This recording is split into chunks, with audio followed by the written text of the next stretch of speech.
দুনিয়া আজকে বরবাদ করে ছেড়েছে। আপনি ভাবছেন দাজ্জাল আসবে, কানা দাজ্জাল পাঠিয়ে দিয়েছে দাজ্জাল ইহুদিরা। এক চোখা ক্যামেরা ফোন আপনাকে সব সময় কন্ট্রোল করছে। দিনকে দিন পার হয়ে যাচ্ছে, রিলস এগুলোর মধ্যে কন্টিনিউয়াসলি আমরা দেখছি, সময় নষ্ট হয়ে যাচ্ছে, ওয়েস্ট অফ টাইম। কোন দিক থেকে চলে যাচ্ছে? সমস্ত কিছুরই প্রয়োজন আছে, ভালো মন্দ সব কিছুরই আছে, কিন্তু মন্দটা এখন সবচেয়ে বেশি। পরিবারের অসংখ্য আমার কাছে ফোন আসে, হুজুর স্বামী স্ত্রী তালাক হয়ে যাচ্ছে এই একটা জিনিসের কারণে। আজকে মা বাবার খেদমত করছে না যুবক, একটা জিনিসের কারণে। বান্দা এখন খেলতে মাঠেও যায় না এই একটা জিনিসের কারণে। জিহাদের কথা কি বলবো? এখানে একটা আঙ্গুল কেটে দিলে দিবেন দৌড়, বলবেন যে হায় হায় একটা আঙ্গুল কেটে দিচ্ছে, গর্দান উড়ায় দেয় কিনা। মুসলমানের পাশে থেকে অন্ধকারে কেউ ভাউ বলতে দিয়ে দৌড়। অন্তরের মধ্যে আল্লাহর খৌফ চলে গিয়েছে, এখন ভয় দুনিয়াদারির মধ্যে হয়ে গিয়েছে। দুনিয়া তুমি লেট হয়েগা, দুনিয়া পায়ের নিচে, দুনিয়া মাথা উঠবে না, আপনাকে নিয়ে ডুববে। আমরা দেখেছি 15 বছর কোনো ক্ষমতা টিকতে পারে না। এগুলো কাউকে আমি ছোট করছি না, আমার রাজনীতি কার সাথে লেনা দেনাই নাই। আমার কাছে গত পরশুদিন আমি দরবার শরীফে আমাদের বিএনপির বড় বড় সাবেক মন্ত্রী মিনিস্টাররা এসেছেন, তো কি হয়েছে? আমি বহুত কিছু হয়ে গেছি, কিছুই না। আমার কোনো কিছুর কোনো কথা না, স্টেজে উঠলে আমি কাউকে কথা বলার অনুমতি দেই না। কেন বলবো? এখানে কোনো নাম দরকার নাই, এগুলোর জন্য আমরা আসি নাই। এখানে নাম কারো প্রচারের জন্য না। ইত্তাকিল্লাহ, আল্লাহকে ভয় করুন, ফাত্তাকুল্লাহ মাস্তাতাতুন। কাবা শরীফের সামনে যায় আমরা সেলফি তুলছি, নাউজুবিল্লাহ। কোথায় আছে আছে দুনিয়া আমাদের? ওখানে মদিনা শরীফে গিয়ে সেলফি তুলছি, নাউজুবিল্লাহ। আপনি হুজুরের আদব ভুলে গিয়েছেন, আমরা রাসূলের পাকের আদর্শ ভুলে গিয়েছি, আদব ভুলে গিয়েছি।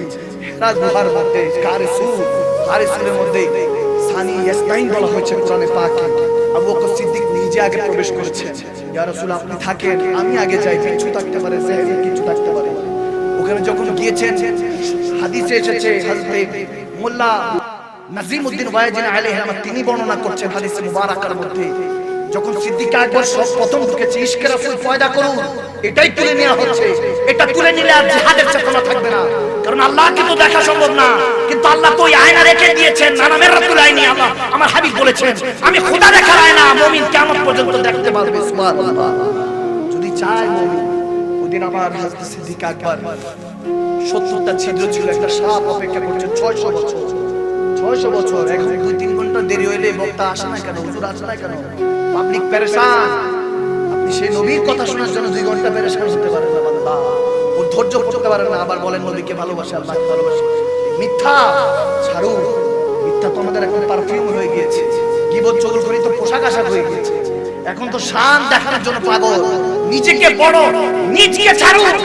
এই নাফসানিয়াতে নফস দুর্গন্ধ আসে, এই নফস যতক্ষণ পর্যন্ত ঠিক না করবেন ততক্ষণ পর্যন্ত আপনার কোনো কিছুই হাসিল হবে না। সব কিছু মালিক দুইটা দুইটা দিয়েছে, 2 চোখ, 2 কান, 2 হাত, 2 নাকের ছিদ্র, 2 ঠোঁট, 2 পা, 2 লিভার, 2 কিডনি, দিল, মন, মালিক একটা দিয়েছে। একের মধ্যে মালিক কেন নবীকে নিয়ে থাকেন, একের মধ্যে 2 থাকে। আল্লাহু আকবার। সেই দিল আপনারা দুনিয়ার মানুষের মধ্যে দিয়ে রেখেছেন, জানেন এরা সব ক্ষণস্থায়ী। যতক্ষণ আপনি তাজিম করবেন, পয়সা যতক্ষণ আছে, ক্ষমতা যতক্ষণ আছে, আসনে বসে সভাপতি বানাবে, এটা হলো দুনিয়া। পয়সা শেষ, সভাপতি সাহেব অসুস্থ, দেখতেও যায় না, এই হলো সভাপতি। আমাদের বড় বড় চৌধুরী সাহেবদেরকে বলছি, আমি আমার জ্যানজি বর্তমান জেনারেশন, জ্যানজি যারা আছেন যুবকরা, তাদের সাথে খেতাবাত করছি আমি। উঠো যুবক, আমার নবীর জন্য, আমার আল্লাহর জন্য আবার উঠো। সিদ্দিক আকবর 70টা গর্ত দেখে 69টা বন্ধ করেছেন, তারপর সব ছিঁড়ে ছিঁড়ে একটা বন্ধ করতে পারেন না। লজ্জা স্থান থেকে একা বসে আছেন, নবীজি ঢুকলেন, আসার পর বলছে সিদ্দিক, আবু বকর তুমি এই হাল কেন?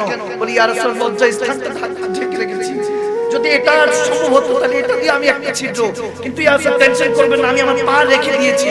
সাপ বসে আছে, ঈসা আলাইহিস সালামের জামানায় শুনেছে সাপ, দয়াল নবী আসবে দেখার জন্য আশিক বসে আছে। এক আশিক বিষ মারার জন্য তৈরি, আরেক আশিক বিষ খাওয়ার জন্য তৈরি। কি ছিল, কি হুসন ছিল আমার হুজুরের শিক্ষা, কি মহব্বত ছিল, ওই হুজুরের আদর্শ এখন কোথায় গিয়েছে? আর আমার নবী যখন মক্কা নগরীতে গিয়েছেন হজের জন্য, হুদায়বিয়া সন্ধিতে 1400 সাহাবা নিয়ে, আবু বকর কেঁদেছে, ওমর কেঁদেছে, হজ করতে দেয় নাই, দূর দূর করে আবু জাহেল, উতবা, শায়বা, আবু লাহাব তাড়িয়ে দিয়েছে। নবীজি যখন লিখছেন, ঠিক আছে একটা শর্তনামা লিখা হয়েছে, হুদায়বিয়া সন্ধি হয়েছে, ওই সন্ধির মধ্যে এত কঠিন সন্ধি ছিল যেটা আমি মেনে নিতে পারবো না, সন্ধি ছিল যারা মক্কা থেকে মদিনায় আসবে, ইসলাম গ্রহণ করবে, মক্কা ফেরত দিতে হবে। যদি মদিনা থেকে কেউ মক্কা যায় তাকে পাকড়াও করে, তাকে আর মদিনা যাওয়া যাবে না। এরকম কঠিন কঠিন শর্ত দিয়েছে। হুদায়বিয়া সন্ধিতে কাফের এরকম কঠিন করেছে। যখন আমার নবী এগুলো লিখতেছেন, তখন মাওলা আলী শের খোদা এগুলো লিখছিলেন, তখন আমার নবীর নামের সাথে মুহাম্মদুর রাসূলুল্লাহ এসেছে। আবু সুফিয়ান, আবু লাহাব, মানা করলো আবু জাহেল, বলে রাসূলুল্লাহ কাটো। ওই দিনও রাসূলুল্লাহ কাটতে বলা ছিল, এখনো রাসূলুল্লাহ কাটতে বলা আছে। ওই আবু জাহেল মুশরিক তখনও ছিল, মুনকারিন এখনো আছে, ওই নাম আননেওয়ালারা এখনো আছে। তাদেরকে চিহ্নিত করুন, তাদের থেকে দূরে থাকুন। ওয়াকুনু মা সাদিকিন, ওলিয়া তাদের সঙ্গে জ্ঞাপন করুন। ওদের হযরত ওমর তলোয়ার বের করেছেন, ইয়া রাসূলুল্লাহ হুকুম দেন তাদের গর্দান ছেড়ে দিব। এত বড় সাহস আপনার সামনে এগুলো বলে। আমার নবী আলী শের খোদা আলীকে বলছে, আলী কাটো, নাম কাটো, রাসূলুল্লাহ কাটো, মুহাম্মদ বিন আব্দুল্লাহ লিখো। তখন শের খোদা আলী একটা দিলকাশ কথা বলেছেন, ইয়া রাসূলুল্লাহ আপনার নামে কাটতে নিজের গর্দান কাটতে শিখেছি, আপনার নাম কাটতে তো শিখি নাই। সুবহানাল্লাহ। ওই ইশক হারিয়ে গিয়েছে, ওই মহব্বত হারিয়ে গিয়েছে।